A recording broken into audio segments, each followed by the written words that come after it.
Pablo Gea, y bienvenido a tu casa, Pablo. Muy buena, José María. ¿Qué tal? En primer Muy lugar, buena, guapísimo.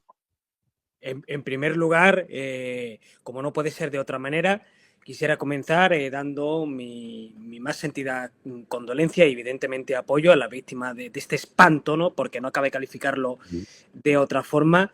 Y seguidamente tengo que decirte, José María, que si tú la disertación que acabas de hacer ahora la transcribes y la publicas como manifiesto, el primer firmante de ese manifiesto voy a ser yo, porque, macho, lo has clavado. O sea, lo has dicho tal cual es. Es que no hay nada que matizar, ni hay ningún tipo de componenda que poner ahí. Y lamentablemente estamos empezando este nuevo curso político con lo peor que se puede comenzar, ¿no? Es decir, con muertos encima de la mesa, hablando claro. Y esto es muy triste, pero a mí me gustaría poner de manifiesto un par de cuestiones importantes antes de ya meternos en lo que es la propia materia, ¿no? Todo el mundo sabe cómo funciona este gobierno, todo el mundo sabe cómo funciona esta administración, pero debemos de valorar dos aspectos. Aspecto número uno, el responsable de este ministerio es una persona que ya dejó claro en un programa público que se gastaba el dinero en poder localizar a la gente que la acosaba por Twitter. Exacto. O sea, ya solamente con esto tenemos un grado importante a la hora de valorar la catadura moral y la catadura profesional del personaje. Pero es que luego hay más, otro segundo aspecto, y es el hecho de que la cúpula anterior del Ministerio de Transportes está investigada e imputada. Y muy probablemente está se la vaya a y está en el Ministerio de Transporte, el último, el antecesor a Óscar Puente, está en prisión provisional. Claro. Y la antigua presidenta de Adif está investigada. Era si no me equivoco, exacto. Pardo de Vera. Y Pardo de Vera, la hermanísima de la otra. De la Exactamente. racista esta que llamó a Berta Lendongo, Esta coge esto como un animal. Que le gusta ir por ahí tirando los micrófonos de los periodistas discrepantes, síntoma del alto valor que le otorgan a la libertad de expresión y a los medios libres, ¿no? Pero es que vamos a ver, la cuestión que yo quiero lanzar aquí, y creo que sería interesante, más allá de lo que podamos debatir nosotros aquí, todos nuestros oyentes, ¿no? Todas las personas que están ahí detrás apoyando, también pudieran poner su granito de arena a la hora de responder la siguiente pregunta. ¿Es una coincidencia toda esta serie de cosas que están aconteciendo en un espacio de tiempo tan corto? Tú lo has comentado, el tema de lo de la Dana, ¿no? Y el apagón y otras cosas más. Aquí hay un hilo conductor. Y para mí ese hilo conductor es la ineficacia que tiene el gobierno y tiene la administración a la hora, primero, de mantener la cosa pública. Segundo, de atajar las crisis cuando éstas se producen. Y luego, además, otro elemento importante, que se va a ir sabiendo conforme pase el tiempo. ¿Hasta qué punto este tipo de respuestas ineficaces vienen derivadas de mordidas, del hecho de no tener capacidad presupuestaria para hacer las reparaciones y el mantenimiento necesario? Ahora se habla mucho, ¿no? Se ha empezado a decir hoy, y yo la verdad que tengo los pelos como escarpias. Primero, porque esto ha tocado a mi tierra, yo soy de Huelva. Yo vivo en Sevilla, pero yo soy de Huelva. Hay personas que han muerto aquí que yo las conozco, o las conocía, ¿de acuerdo? Ese Albia lo he cogido yo muchas veces. De hecho, ayer mismo estaba yo sacando unos billetes de tren en la propia página de Renfe. Quiero decir con esto, tú has comentado antes, es que hoy en día sacas el billete de tren y estás acojonado. Pues coño, estoy acojonado. Porque yo he sacado estos billetes de tren y yo no sé, tal y como están las cosas, si mañana lo voy a contar o no lo voy a contar. Hombre, esperemos que no, porque tampoco que se vayan trayendo trenes todos los días, ¿no? Por fortuna. Pero que desde luego lo que aquí sí queda claro es que hay una negligencia a la hora del mantenimiento, porque ya, según las últimas informaciones, se está empezando a descartar el error humano para reconducirlo todo, según los técnicos de la investigación, a una cuestión del mantenimiento de las vías. Es decir, que esto no es cosa de compañías o de errores humanos. Esto es una cosa que atañe a la capacidad de gestión y de mantenimiento de la administración, que es la última responsable y quien tiene una responsabilidad objetiva, independientemente de cualquier otro tipo de consideración. Entonces, cuando el gobierno dice ahora, y todos sus sus prohombres dicen, no, es que no hay que politizar esto, es que hay que ver ahora las cosas primero. Eso, Los mayores politizadores del Reino de España. Te dicen claro, a ti que no politices. correcto, pero es que para mí politizarlo es el principal acto democrático. Es decir, una sociedad libre y sana emplea su juicio político, su opinión, su toma de postura para poder exigir responsabilidades. Hombre, es que ¿cómo no se va a politizar esto? Si la posible negligencia viene de una decisión política y los responsables de estos son responsables políticos. Por supuesto que se tiene que politizar. Una sociedad primitiva o una dictadura es la que no politiza esto. Entonces, que yo no estoy diciendo que por el mero hecho de que sea Óscar Puente, que sea el PSOE, pues haya directamente que colgarle. Pero bueno, tú lo has dicho, ¿no? Se les ha elegido a ellos. Nos gusta o no nos gusta, son los responsables de la cosa pública que hay ahora mismo funcionando. Entonces, lo que no puede hacer ningún ministro, lo que no puede hacer un gobierno es echar a balones fuera, con la DANA igual, y con el apagón igual. No hay que politizarlo, hay que estudiar, hay que ver. No, no, no. Oiga, lo que no puede ser es que nos hayan subido un 30% los impuestos y que ni siquiera se pueda garantizar una red de transporte en condiciones. Que es que, como digo, hay muertos encima de la mesa. Entonces, el ciudadano libre está en la posición y en la obligación moral y política de exigir esta responsabilidad. Y creo que es que ahí está la cuestión y no tienen mayor complicación ni mayor matización. No, totalmente de acuerdo. A mí me gustaría poner de manifiesto una cuestión, además que lo están preguntando ahí por el chat, y muy buena Perfecto. pregunta, porque era lo que yo tenía en la cabeza para comentar ahora, es el tema de la responsabilidad jurídica que puede haber aquí. No se nos olvide que la responsabilidad jurídica en este caso es de carácter objetivo. ¿A qué me refiero? Que es atribuida al órgano o a la estructura que tiene la competencia atribuida no solamente de gestión, sino también de mantenimiento.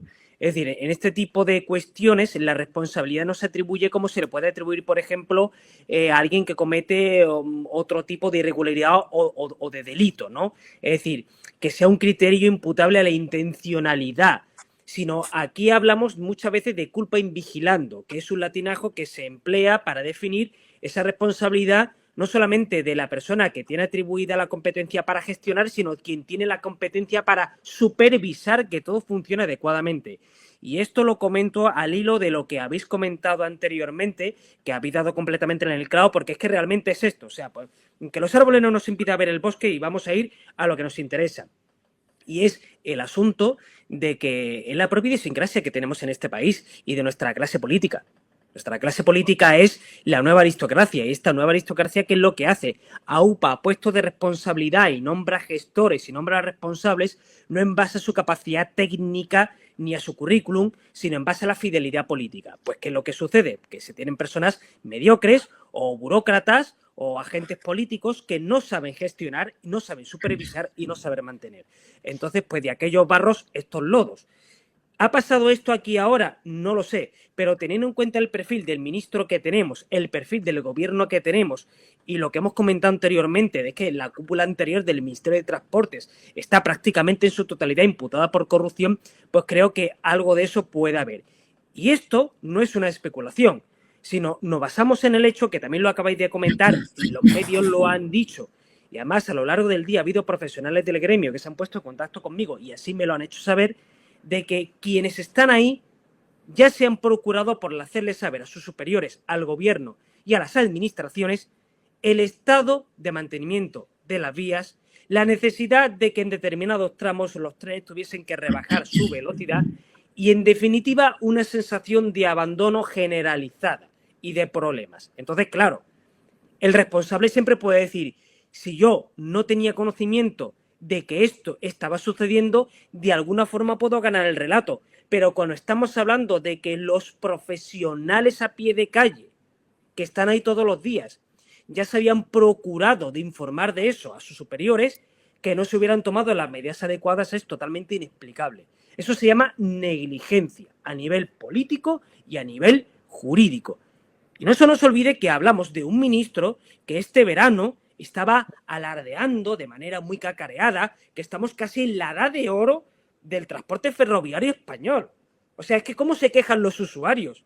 Pues bueno, ya que hablamos de temas legales, una de las reformas que se han implementado a nivel administrativo y de responsabilidad en las compañías públicas, en Renfe, es el hecho de que los retrasos que tú antes podías reclamarlos, ahora no los puedes reclamar por el mismo espacio de retraso ni por la misma cuantía. ¿Por qué ha hecho eso el gobierno? Porque sabe que si no le van a llover reclamaciones a cascoporro.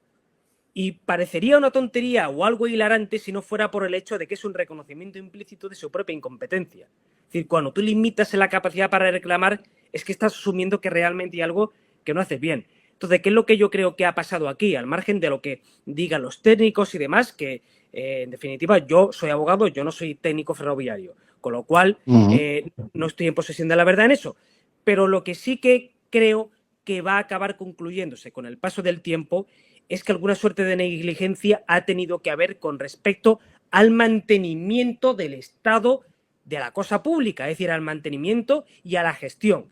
Y entonces, claro, ahí sí hablamos de una responsabilidad política. Hablamos de una responsabilidad política porque esto se pone en relación con el resto de problemas que ha habido, con la DANA, con el apagón, etcétera, etcétera. Quiero decir, es una coincidencia que desde la llegada de este gobierno, la corrupción, el despilfarro, la negligencia y, sobre todo, el establecimiento de un criterio político por encima del criterio técnico a la hora de gestionar, pues creo que es la auténtica causa de esto que ha pasado. Esto tiene una causa política.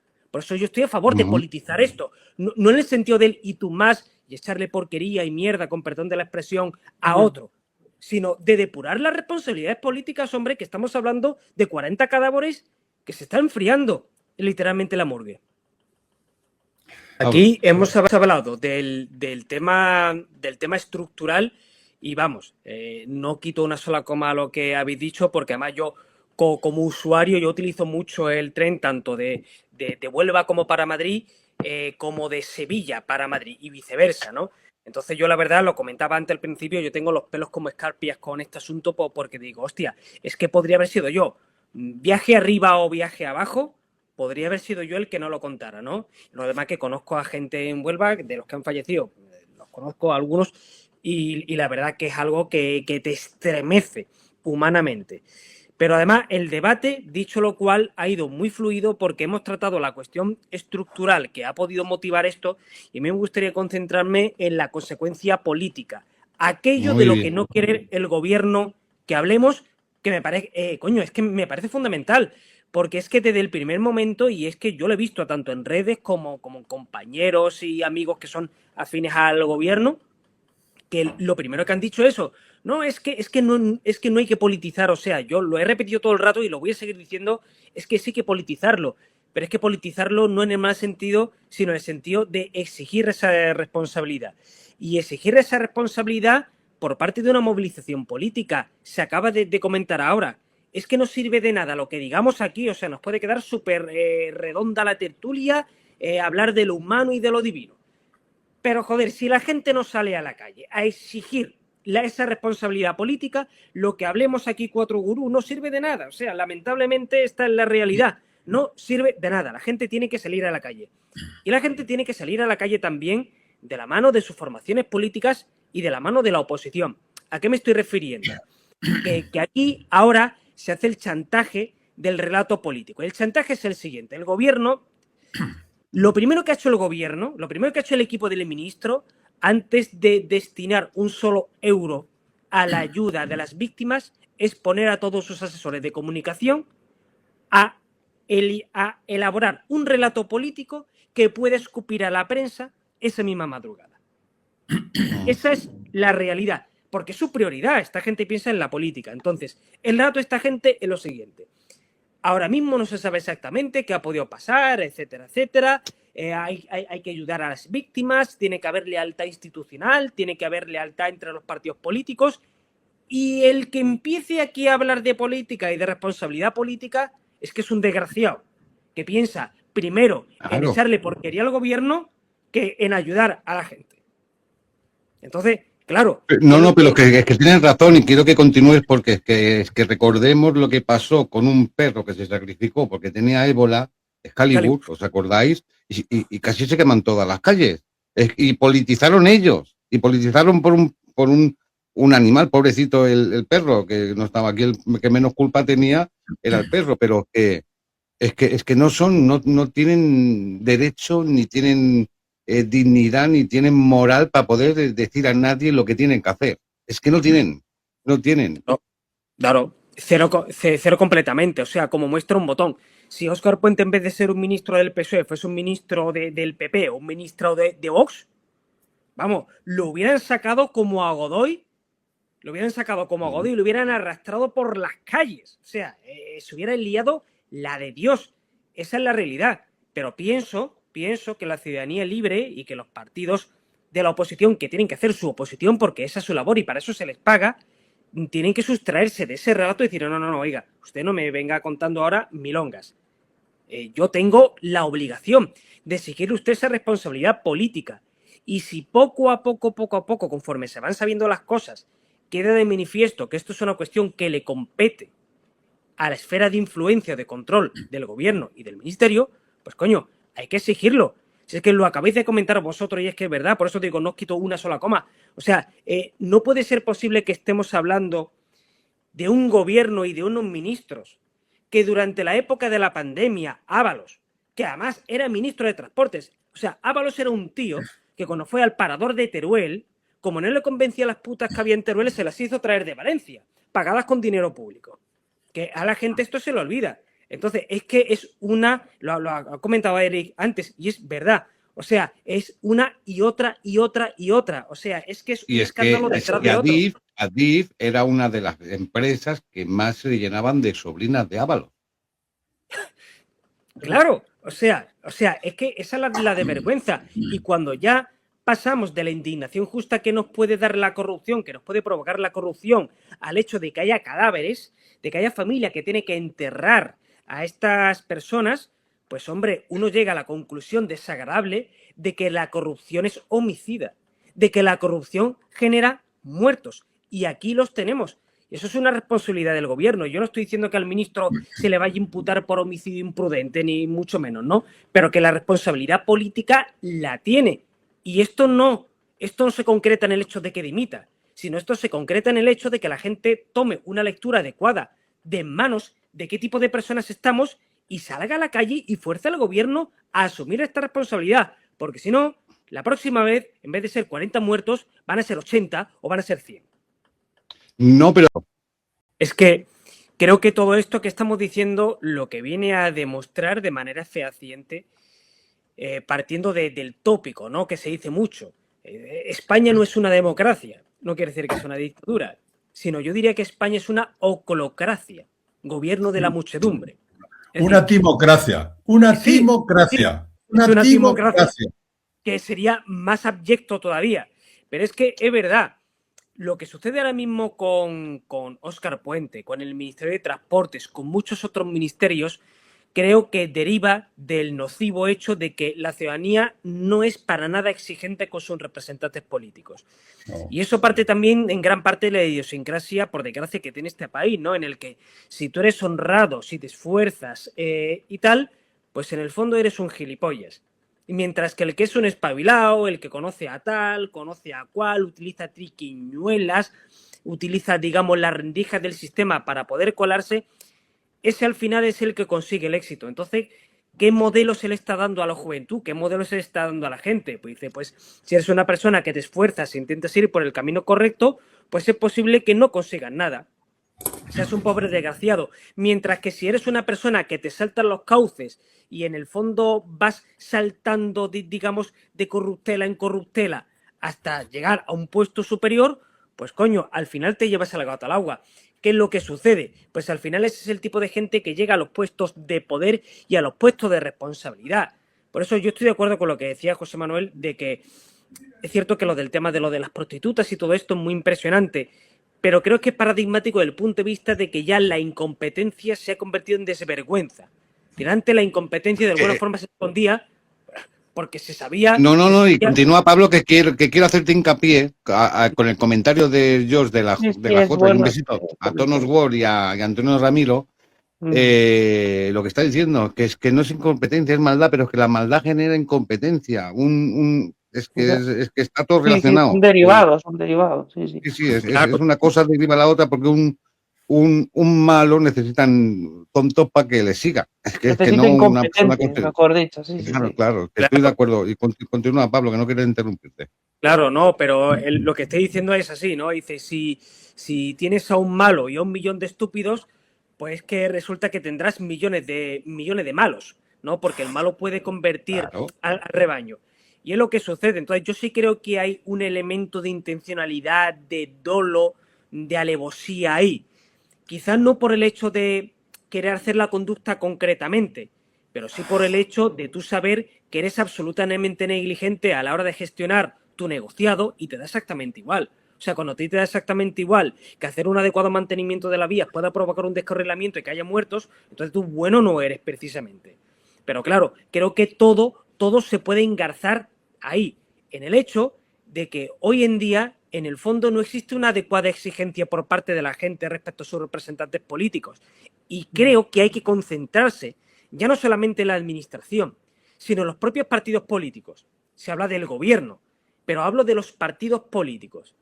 Lo mismo que tiene que democratizarse la administración, los gobiernos, los parlamentos, las cosas, los partidos políticos también. Pero al fin y al cabo el partido político es el que toma el poder y el partido político que toma el poder es el que coloca a su gente y hace esto o aquello. La ciudadanía tiene que exigir una capacidad de fiscalización muchísimo mayor respecto a los partidos políticos, qué criterio tienen para elevar a gente a posiciones de poder y qué criterio tienen para asignar.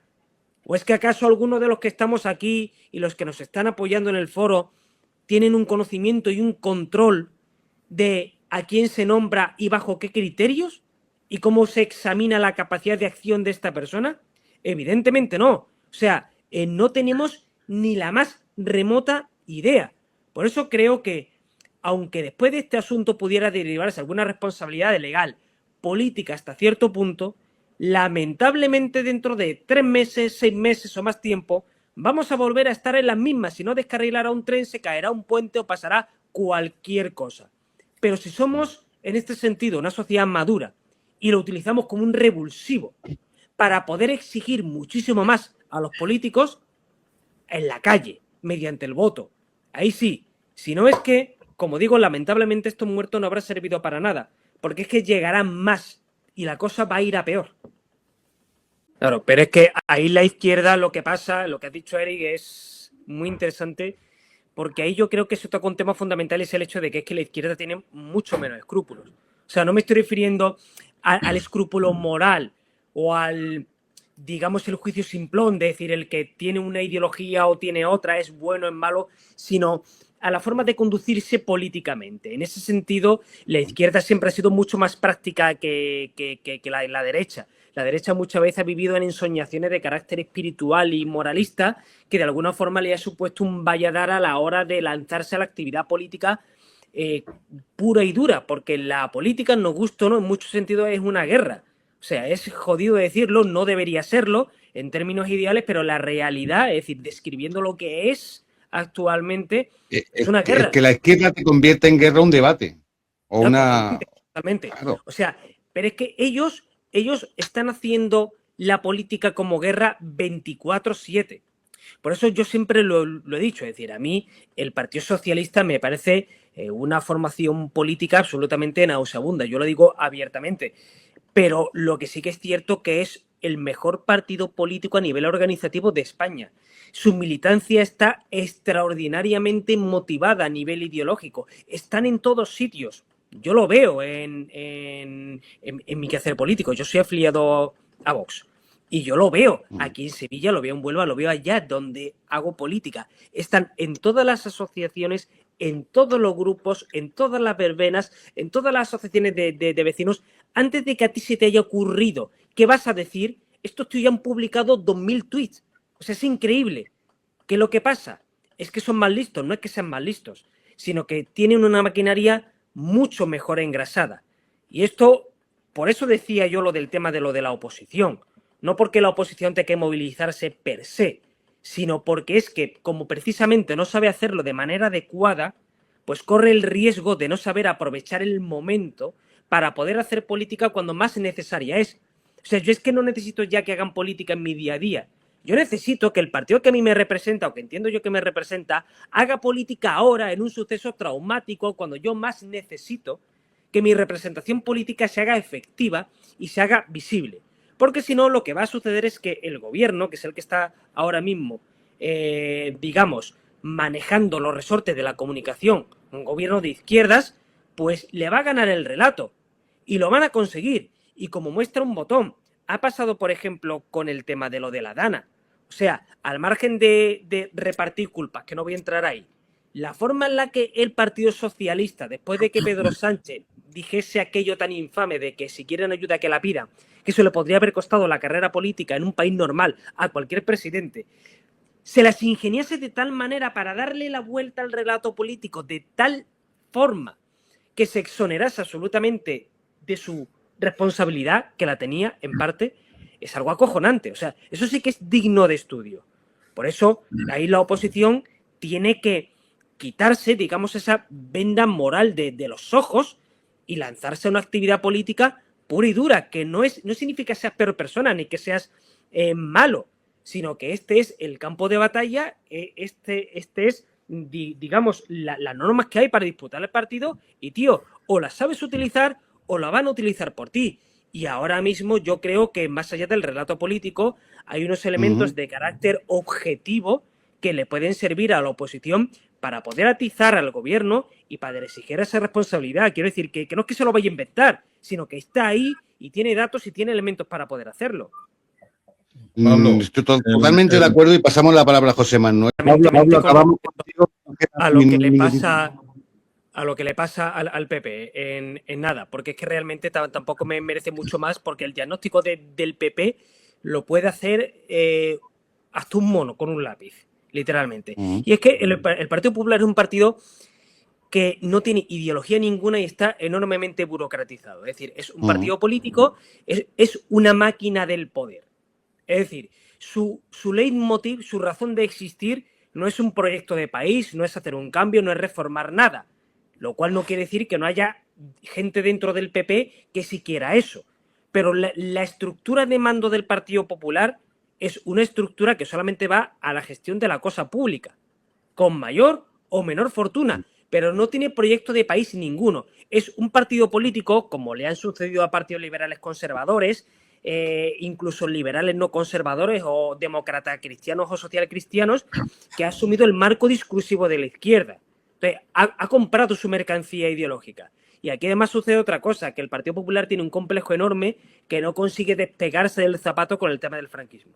Es decir, ese chantaje perpetuo que le hace la izquierda a la derecha, en este caso pretendidamente encarnada en el Partido Popular, de que si tú me llevas la contraria y no compras mi discurso es que eres franquista. Entonces, ¿qué es lo que ha hecho el Partido Popular? El Partido Popular, siempre sometido a ese chantaje, pues ha ido desideologizándose y encardinándose dentro de esa tendencia que ha habido en Europa, en el que la derecha, o por mejor decir, lo que no es izquierda, se ha vaciado completamente de contenido. Entonces, tú ahora mismo vas a cualquier ayuntamiento, a cualquier autonomía o incluso al gobierno nacional.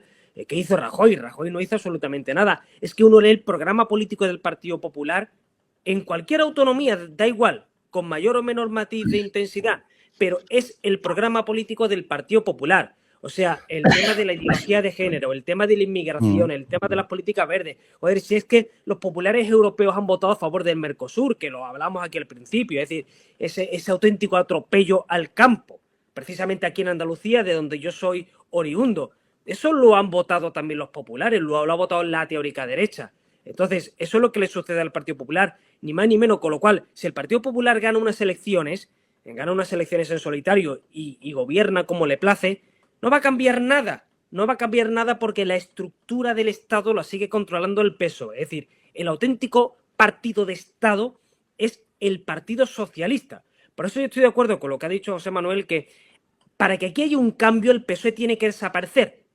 El PSOE tiene que desmantelarse. Hasta que el PSOE no se desmantele como máquina política, aquí da igual que gobierne el Partido Popular o gobierne el Pato Donald. No va a haber ningún cambio real. Totalmente.